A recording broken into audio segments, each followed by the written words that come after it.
Assalamualaikum warahmatullahi wabarakatuh. Alhamdulillah wassalatu wassalamu ala rasulillah. Bersyukur kita kepada Allah dengan lafaz alhamdulillah, dan bersolawat kepada Nabi dengan ucapan Allahumma sholli ala Muhammad wa ala ali Muhammad. Hadirin pemirsa yang dirahmati oleh Allah Subhanahu wa taala. Saya akan berbicara tentang mensyukuri nikmat. Hari ini kita melihat begitu besarnya karunia Allah, begitu luasnya samudra lautan yang kita lihat di sekeliling kita, yang mana ini merupakan nikmat yang Allah berikan kepada manusia. Allah memberikan ilmu kepada manusia, yang mana ilmu ini tidak diberikan oleh Allah kepada makhluk-makhluk yang lain.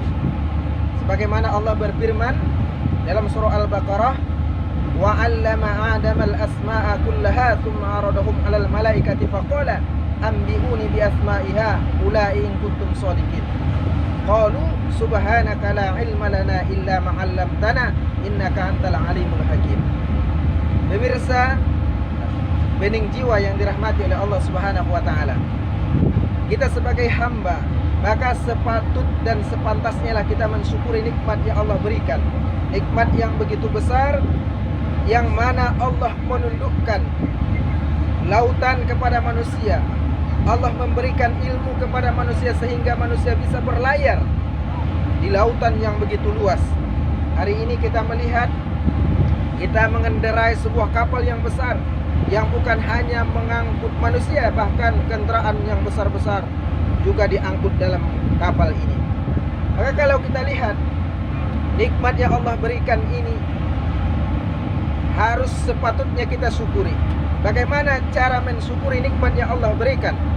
Tentunya kita memastikan bagaimana supaya ilmu yang Allah berikan ini adalah ilmu yang bermanfaat. Sebagaimana Nabi kita mengajarkan dalam sebuah doa, Allahumma inna nas'aluka ilman nafi'a wa rizqan halalan thayyibah. Allah berikan kepada kami ilmu yang bermanfaat. Nah, pemirsa yang dirahmati oleh Allah, ini adalah salah satu contoh ilmu yang bermanfaat. Ketika ilmu itu dipergunakan kepada yang baik, maka akan memberikan maslahat. Coba kita bayangkan bagaimana Allah memberikan kemudahan lewat akal, kecerdasan yang Allah berikan kepada manusia, sehingga manusia bisa mengharungi lautan, manusia bahkan bisa mengharungi samudra, juga bisa terbang menggunakan pesawat, bisa menggunakan kendaraan darat. Ini tentunya adalah semua karunia yang begitu besar Allah berikan kepada manusia. Maka sudah sepatutnya dan sewajarnya lah, hadirin pemirsa yang dirahmati oleh Allah, kita mensyukuri itu semua. Allah mengulangi kalimat dalam Al-Quran surah Ar-Rahman sampai diulang oleh Allah 33 kali. Fabi ayyi ala'i rabbikuma tukadziban. Nikmat mana lagi yang hendak kamu dustakan, kata Allah. Ini adalah salah satu contoh nikmat yang Allah berikan, nikmat yang sangat besar, yang sudah seharusnya dan sepatutnya kita mensyukurinya. Tentunya nikmat ini akan ditambah oleh Allah ketika hambanya pandai bersyukur. Namun sebaliknya, ketika hambanya tidak mensyukuri nikmat yang Allah berikan, apa yang akan terjadi? Dalam surah Ibrahim ayat 7 Allah berfirman, la in syakartum la azidannakum wa la in kafartum inna adzabi lasyadid. Apabila kalian bersyukur atas nikmat yang aku berikan, kata Allah, maka nikmat itu akan aku tambah. Namun apabila kalian kufur, ingkar, menggunakan nikmat yang Allah berikan itu untuk melanggar aturan yang Allah tetapkan, inna adzabi lasyadid, maka ingat, azabku amat pedih. Saudaraku, pemirsa yang dirahmati oleh Allah Subhanahu wa taala, maka kalau kita lihat, kita sebagai hamba yang senantiasa berusaha menjadi orang yang bersyukur. Kenapa? Karena memang orang yang bersyukurlah yang bisa menjadikan karunia ilmu yang Allah berikan itu bermanfaat, memberikan kemaslahatan, menjadi amal soleh yang akan berbuah kepada ketakwaan. Namun sebaliknya, ketika orang yang kufur, orang yang ingkar, maka apa yang terjadi? Allah memberikan penjelasan kepada kita akan orang-orang yang kufur terhadap nikmat yang Allah berikan.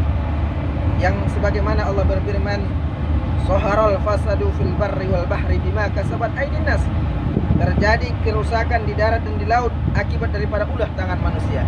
Kenapa bisa terjadi seperti ini? Pemirsa yang dirahmati oleh Allah, tentunya karena hamba tersebut tidak mensyukuri nikmat yang Allah berikan. Hamba itu serakah. Orang yang tidak mensyukuri nikmat Allah, yang membuat kerusakan di darat, membuat kerusakan di laut, inilah orang yang kufur akan nikmat Allah.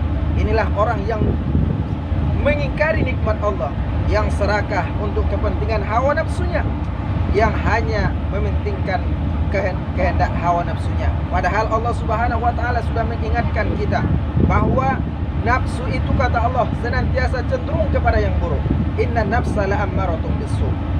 Sungguh nafsu itu cenderung kepada yang buruk. Maka pemirsa yang dirahmati oleh Allah Subhanahu wa taala, mari kita berusaha menjadikan ilmu yang Allah titipkan kepada kita menjadi ilmu yang bermanfaat, menjadi maslahat, karena inilah tanda kita sebagai hamba yang mensyukuri nikmat Allah Subhanahu wa taala.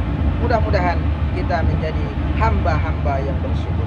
Wal afu minkum. Wassalamualaikum warahmatullahi wabarakatuh.